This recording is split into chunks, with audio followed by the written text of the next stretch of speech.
Hello student, हमारा chapter चल रहा है लाइफ प्रोसेसेस यानी कि जैव प्रक्रम, और जिसमें हमने ह्यूमन ट्रांसपोर्टेशन सिस्टम के बारे में पढ़ लिया था, यानी मानवों में वहन किस प्रकार होता है।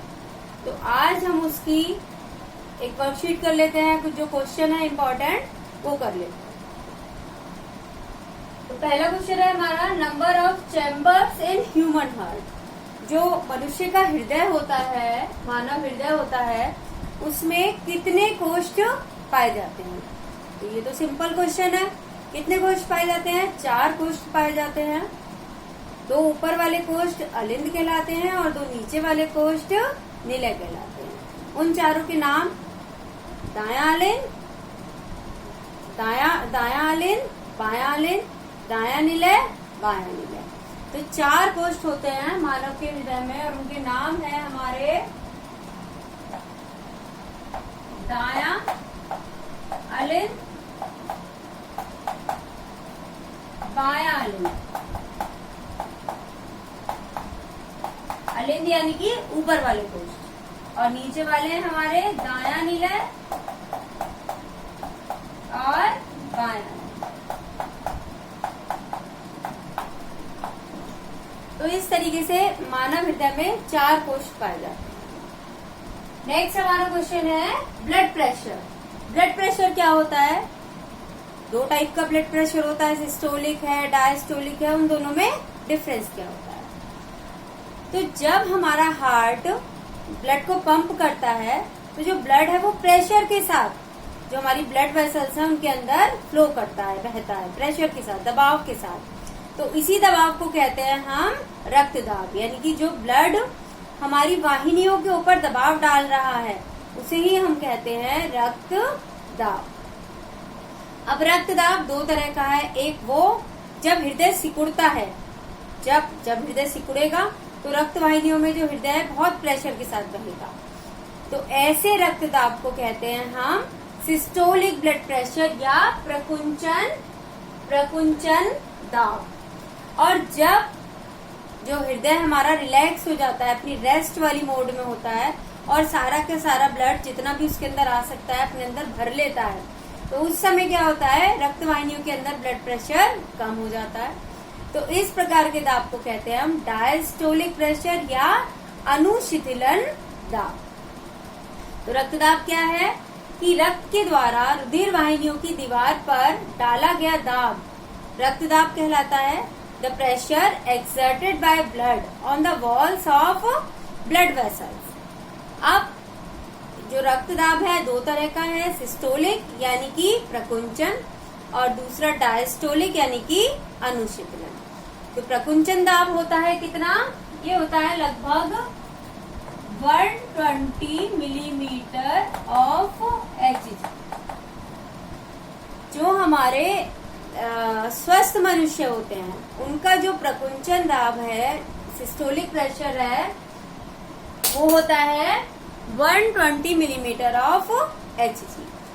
और जो अनुशीतलन दाब यानी कि डायस्टोलिक प्रेशर है वो कम होता है, वो होता है लगभग 80 मिलीमीटर ऑफ Hg। ये एकदम स्वस्थ मनुष्य का है, थोड़ा बहुत आगे पीछे भी हो सकता है। लेकिन जिन मनुष्यों में इसका जो प्रेशर है ये अधिक बढ़ जाता है, तो तब इस जो परेशानी है, इस प्रॉब्लम को कहते हैं हम हाइपर टेंशन। तब इसे कहा जाता है हाइपर टेंशन।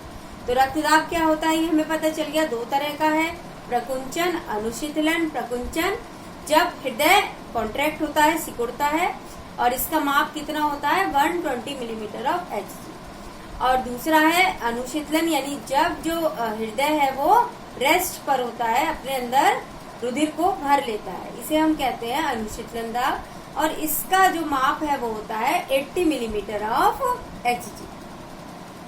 अब हमारा नेक्स्ट क्वेश्चन है blood components and their function. तो ब्लड कंपोनेंट्स के बारे में हमने पहले पढ़ा था। जो ब्लड है उसके 2 पार्ट हैं। एक जो वाटरी पार्ट है, जो जल वाला भाग है, उसे हम कहते हैं प्लाज्मा। ये लगभग 55% होता है और इसका काम होता है कि ये जो भोजन है और हमारी कार्बन डाइऑक्साइड है, इन सबको ट्रांसपोर्ट करता है। दूसरे हमारी ब्लड सेल्स होती हैं, रुधिर कोशिकाएं होती हैं। रुधिर कोशिकाओं में हमारी WBCs, RBCs और प्लेटलेट्स आती हैं। RBC यानी लाल रुधिर कणिकाएं। लाल रुधिर कणिकाएं क्या करती हैं? ये मेनली ऑक्सीजन का ट्रांसपोर्ट करती हैं, बॉडी के अंदर ऑक्सीजन से जुड़ जाती हैं। कुछ मात्रा में ये कार्बन डाइऑक्साइड का भी ट्रांसपोर्ट करती है। WBC हमारे शरीर को सुरक्षा प्रदान करती है रोगाणुओं से। और जो प्लेटलेट है, अगर हमें कहीं चोट लग जाती है तो वो रुधिर को बहने से रोकती हैं, रुधिर का थक्का जमाती हैं। तो ये रुधिर के घटक हैं प्लाज्मा, लाल रुधिर कणिकाएं, श्वेत रुधिर कणिकाएं और प्लेटलेट्स, और इनके अलग अलग ये कार्य हैं। नेक्स्ट क्वेश्चन है हमारा, instrument to measure blood pressure. रक्त दाब को जो नापता है उस इंस्ट्रूमेंट को, उस यंत्र को क्या कहते हैं? तो उस यंत्र का नाम होता है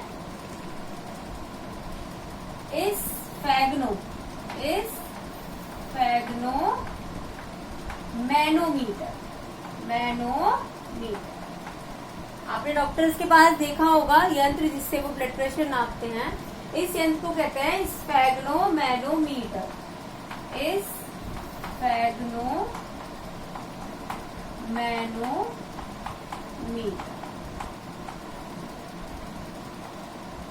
तो स्फेग्नोमैनोमीटर के द्वारा ब्लड प्रेशर को मेजर किया जाता है। और जो ब्लड प्रेशर है वो कहाँ का मेजर किया जाता है? जो हमारी ऊपर बाजू का, जो हमारी जो आर्म है उसका जो ऊपर वाला हिस्सा है, वहां पर जनरली ब्लड प्रेशर को मेजर किया जाता है। नेक्स्ट है हमारा question, ventricles have thick muscular wall wire. जो निलय होता है उसकी जो दीवार होती है, जो भित्ति होती है, वो अलिंद की तुलना में मोटी होती है। क्यों? देखो, जो अलिंद है, अलिंद क्या करते हैं? हमारे शरीर से रुधिर को कलेक्ट करते हैं। जो रुधिर इकट्ठा होकर शरीर के भागों से या लंग से आता है, वो कहाँ आता है? अलिंद में आता है। और जो निलय क्या करते हैं? निलय उसे पूरे शरीर के अंदर भेजते हैं। तो निलय जब सिकुड़ते हैं तो जो रुधिर है वो हमारे पूरे शरीर के अंदर जाता है। उनकी वॉल जितनी मोटी होगी वो उतना ही ज्यादा सिकुड़ पाएंगे, और जितना ज्यादा सिकुड़ पाएंगे उतना ही वो अच्छे तरीके से ब्लड को पूरे शरीर के अंदर भेज पाएंगे। अलिंद क्या कर रहे हैं? वो केवल ब्लड को कलेक्ट कर रहे हैं, और वो जब सिकुड़ते हैं तो जो ब्लड है वो कहाँ आता है? निलय में आता है। अलिंद के सिकुड़ने से निलय में आता है, और अलिंद और निलय तो एकदम पास पास है, लेकिन निलय के सिकुड़ने से ब्लड पूरे शरीर के अंदर जाता है।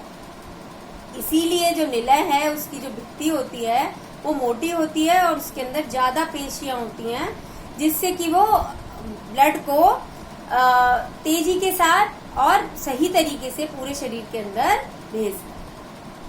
अब हमारा नेक्स्ट क्वेश्चन है, डबल सर्कुलेशन क्या होता है? दोहरा परिसंचरण तंत्र क्या होता है? इसके बारे में हमने पहले पढ़ा था कि जो मानव का हृदय है उसके अंदर 4 कोष्ठ होते हैं, और उन्हें 2 अलग अलग साइड्स के अंदर डिवाइड किया जाता है, लेफ्ट साइड और राइट साइड। राइट साइड के अंदर कैसा रुधिर है? केवल डीऑक्सीजनेटेड। और लेफ्ट साइड के अंदर कैसा रुधिर है? केवल ऑक्सीजनेटेड। और ये रुधिर कभी भी आपस में मिलते नहीं है। तो जो रुधिर पूरे हमारे शरीर के अंगों के अंदर प्रवाहित किया जाता है हृदय द्वारा, वो 2 बार हृदय से होकर गुजरता है। तो इसीलिए इसको कहते हैं दोहरा परिसंचरण तंत्र। कैसे, ये हम समझ लेते हैं। मैं ऊपर वाले क्वेश्चन रब कर रही हूँ।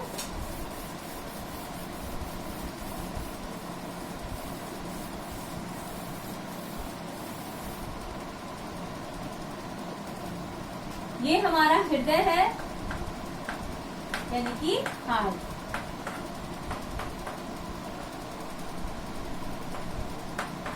ये हमारे ऑर्गन्स हैं, बॉडी पार्ट्स। और ये हमारा लंग्स है, लंग्स यानी कि फेफड़े। ये हमारी राइट साइड है और ये हमारी लेफ्ट साइड। अब लेफ्ट साइड के अंदर कैसा रुधिर है? लेफ्ट साइड के अंदर कैसा रुधिर है?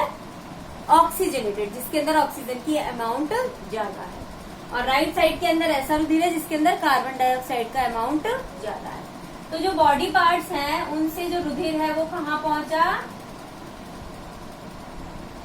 बॉडी पार्ट्स में से कैसा रुधिर होगा? डीऑक्सीजनेटेड। और वो कहाँ पहुंच गया? हमारे राइट साइड में पहुंच गया। अब राइट साइड से ये जो रुधिर है इसे कहाँ पहुंचा दिया जाता है? इसे पहुंचा दिया जाता है लंग्स के अंदर, फेफड़ों के अंदर। फेफड़े क्या करते हैं, इस रुधिर को साफ कर देते हैं, इसमें से कार्बन डाइऑक्साइड ले लेते हैं और उसके अंदर ऑक्सीजन छोड़ देते हैं। अब ये रुधिर कैसा हो गया है, ऑक्सीजनेटेड। अब इस रुधिर को कहाँ भेजा जाएगा, वापस से इसे भेजा जाएगा हृदय के अंदर। तो इसको वापस से कहाँ भेज दिया गया, हृदय के अंदर। इसको वापस से भेज दिया हृदय के अंदर। अब हृदय क्या करेगा, हृदय की कौन सी साइड में आएगा, ये लेफ्ट साइड में आएगा। अब हृदय क्या करेगा, इस रुधिर को कहाँ भेज देगा, बॉडी पार्ट्स। तो पहले बॉडी पार्ट से रुधिर हृदय में आया, हृदय ने उसको लंग्स में भेजा, लंग्स ने वापस से उसको हृदय में भेजा। तो 2 बार आया रुधिर हृदय के अंदर, एक बार बॉडी पार्ट से लंग्स के अंदर भेजा हृदय ने, और लंग्स से वापस से हृदय में आया। तो 2 बार हृदय से होकर गुजरा, और लंग्स से वापस आने के बाद फिर हृदय ने उसको वापस बॉडी पार्ट्स के अंदर भेजा। तो ऐसे परिसंचरण को हम कहते हैं दोहरा परिसंचरण तंत्र। ये बहुत ज्यादा इफेक्टिव होता है और इससे ऑक्सीजन की सप्लाई बहुत अच्छी होती है पूरे शरीर के अंदर। अब जो हमारे मैमल्स होते हैं, मैमल्स यानी कि स्तनधारी जंतु, और जो हमारी बर्ड्स होती हैं, उनके जो शरीर का तापमान है वो निश्चित होता है, वो बदलता नहीं है। तो इस शरीर के तापमान को निश्चित बनाए रखने के लिए बहुत सारी एनर्जी की जरूरत होती है। और ये एनर्जी कहाँ से मिलती है, ऑक्सीजन जब फूड का ब्रेक डाउन करती है तो एनर्जी बनती है रेस्पिरेशन की प्रोसेस में। तो पूरे शरीर में ऑक्सीजन पहुंचना बहुत जरूरी है। तो ये जो दोहरा रुधिर परिसंचरण तंत्र है पूरे शरीर में ऑक्सीजन की सप्लाई को बहुत अच्छी प्रकार करता है। तो इसीलिए बर्ड्स के अंदर और मैमल्स के अंदर जो रुधिर है, डीऑक्सीजनेटेड और ऑक्सीजनेटेड रुधिर कभी नहीं मिलता है, और ये जो सिस्टम है बहुत इफेक्टिवली काम करता है। तो ये है हमारा दोहरा परिसंचरण। अब नेक्स्ट हमारा क्वेश्चन है, smallest blood vessel with 1 cell thick wall. हमारे शरीर की सबसे छोटी रुधिर वाहिका जिसकी जो भित्ति है, जिसकी जो दीवार है, वो केवल एक कोशिका की बनी होती है। तो ये जो ब्लड वेसल है इसका नाम होता है, क्या होता है, रुधिर केशिकाएं या ब्लड कैपिलरीज। इनका नाम होता है ब्लड कैपिलरीज या रुधिर केशिकाएं। हमारी जो आर्टरीज होती हैं यानी कि धमनियां होती हैं वो हमारे अंगों के अंदर जाती हैं हमारा ऑक्सीजनेटेड ब्लड लेकर, और वहां जाकर ये छोटी छोटी ब्रांचेस के अंदर टूट जाती है, छोटी छोटी शाखाओं के अंदर। और इन्हीं शाखाओं को कहते हैं हम केशिकाएं या कैपिलरीज। इनकी दीवार बहुत पतली होती है और इस दीवार से जो रुधिर है वो छनकर बाहर भी आ जाता है। इसके बारे में आगे पढ़ेंगे। फिर ये सारी रुधिर केशिकाएं आपस में मिलकर वेन के अंदर जाकर जुड़ जाती है। तो इस तरीके से जो सबसे छोटी ब्लड वेसल जिसकी जो भित्ति है वो केवल एक कोशिकीय होती है, उसे कहते हैं हम ब्लड कैपिलरी या रुधिर केशिका। नेक्स्ट क्वेश्चन है, lymph and its function. Lymph क्या होता है, हमने ब्लड के बारे में तो पढ़ा लेकिन लिम्फ के बारे में नहीं पढ़ा।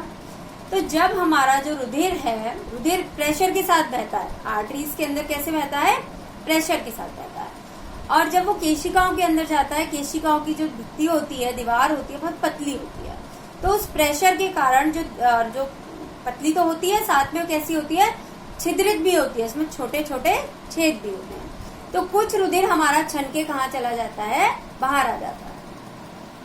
समझ लेते हैं, ये हमारी आर्टरी है और आर्टरी से क्या निकली, यहाँ पर हमारी बहुत सारी केशिकाएं निकली।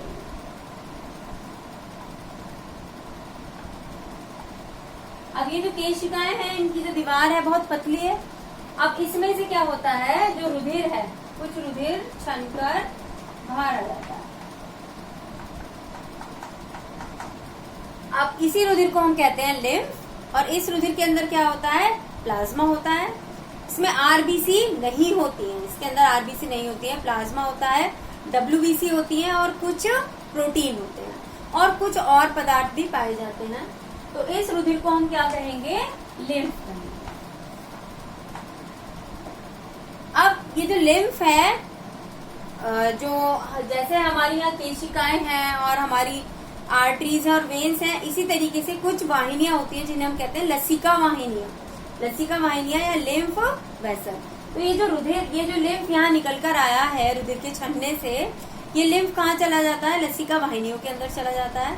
और ये जो लसिका वाहिनियां हैं इन्हें कहाँ ले जाती हैं, जो हमारी जो वेन्स होती हैं, जो मेन बड़ी वेन्स होती हैं उनके अंदर ये जाकर मिल जाती है। तो लसिका कैसे बनी, लिम्फ कैसे बना, रुधिर के अधिक दबाव पर छनने के कारण लसिका बनती है। लसिका के अंदर क्या क्या होता है, प्लाज्मा होता है, WBCs होती हैं और कुछ प्रोटीन्स होते हैं। और ये इसके बाद किसके अंदर बहता है, लसिका वाहिनियों के अंदर बहता है। और लसिका वाहिनियां कहाँ खुलती हैं, जाकर वेन्स के अंदर यानी शिराओं के अंदर खुलती हैं। अब इसका काम क्या होता है, इसका काम होता है जो हमारी इंटेस्टाइन होती है, जो हमारी छोटी आंत होती है, वहां से ये जो फैट है, जो फैट के मॉलिक्यूल है उन्हें एब्जॉर्ब कर लेता है और इसे हमारी पूरी बॉडी के अंदर पहुंचाता है। तो इसका मेन काम क्या है, फैट के मॉलिक्यूल्स को एब्जॉर्ब करना और पूरी बॉडी के अंदर पहुंचाना। इसके अलावा जो लसिका है उसके अंदर WBC पाई जाती है, बहुत सारी श्वेत रुधिर कणिकाएं। तो ये जो श्वेत रुधिर कणिकाएं हैं ये हमें सुरक्षा प्रदान करती हैं और हमारे बॉडी के अंदर अगर कोई रोगाणु प्रवेश कर जाता है तो ये श्वेत रुधिर कणिकाएं जो लसिका में प्रेजेंट हैं उसे किल कर देती हैं। अब ये जो लसिका वाहिनियां होती हैं, लसिका वाहिनी, उनके अंदर बीच बीच में गांठें होती हैं, उन्हें हम कहते हैं लसिका गांठें या लिम्फ नोड्स। इनके अंदर बहुत सारी WBC होती हैं और यहाँ पर अगर कोई रोगाणु लिम्फ के अंदर आ जाता है तो वो वहां पर छन जाता है लिम्फ में से और उसे वहां पर किल कर दिया जाता है, मार दिया जाता है। तो इस प्रकार जो लसिका है वो फैट के ट्रांसपोर्ट में मदद करती है, या फैट यानी कि वसा के, और साथ में हमारे शरीर को रोगों से लड़ने की सुरक्षा भी प्रदान करती है। इसका कोई कलर नहीं होता है, ये कैसी होती है, कलरलेस होती है। इसके अंदर RBC नहीं पाई जाती। अब नेक्स्ट है हमारा number of chambers in fish and amphibian heart. हमने पढ़ा ह्यूमन हार्ट में यानी मैमल्स के जो हार्ट है और जो बर्ड्स का हार्ट है उसके अंदर कितने चैम्बर होते हैं, 4 चैम्बर होते हैं।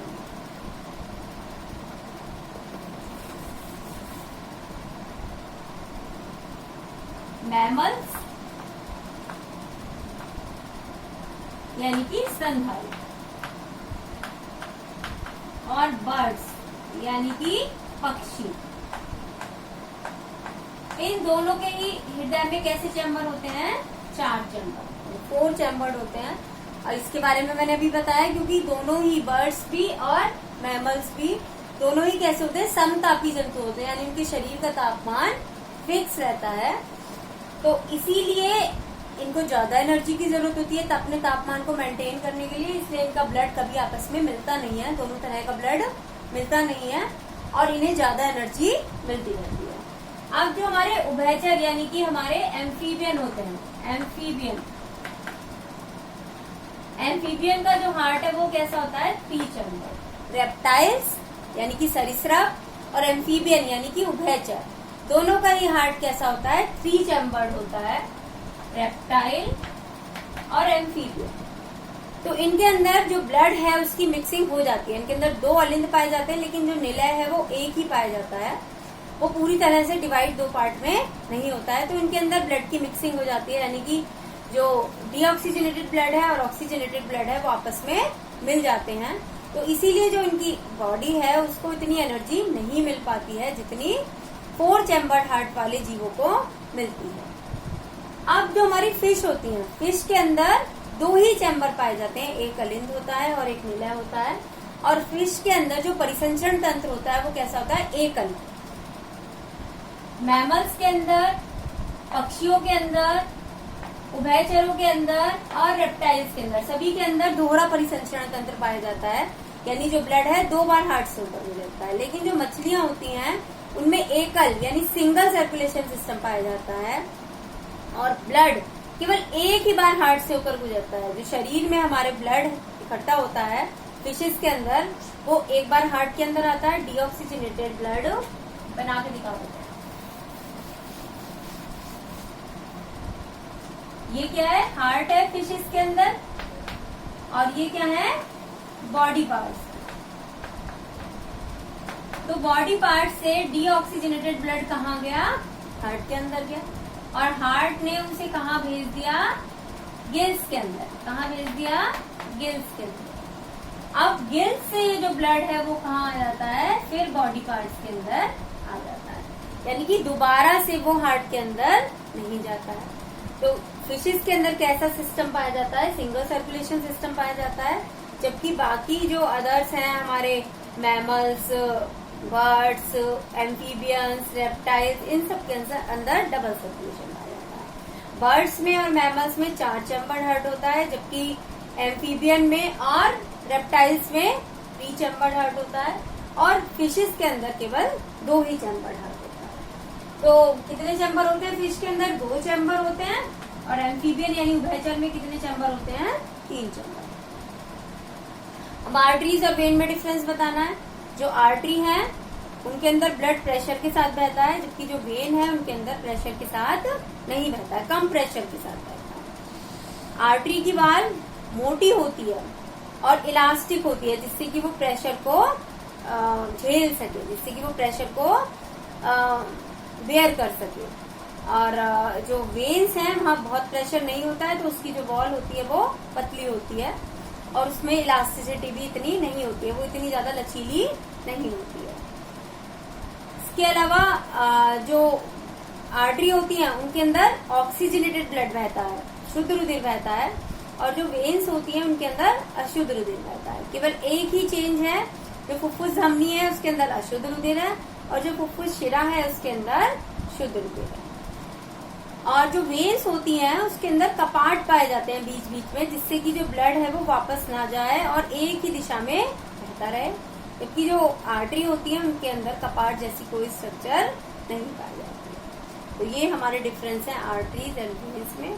तो हमने कुछ मेन क्वेश्चन, कुछ ट्रांसपोर्टेशन, ह्यूमन ट्रांसपोर्टेशन के पढ़े। तो आप इस वीडियो को देखिए, क्वेश्चंस को क्लियर कीजिए। बाकी जो मैंने ट्रांसपोर्टेशन के वीडियो बनाए हैं उन्हें देखिए, आपको सारा टॉपिक क्लियर हो जाएगा। और वीडियो को देखकर उसे लाइक करें, शेयर करें और चैनल को सब्सक्राइब करें। Thank you and have a nice day.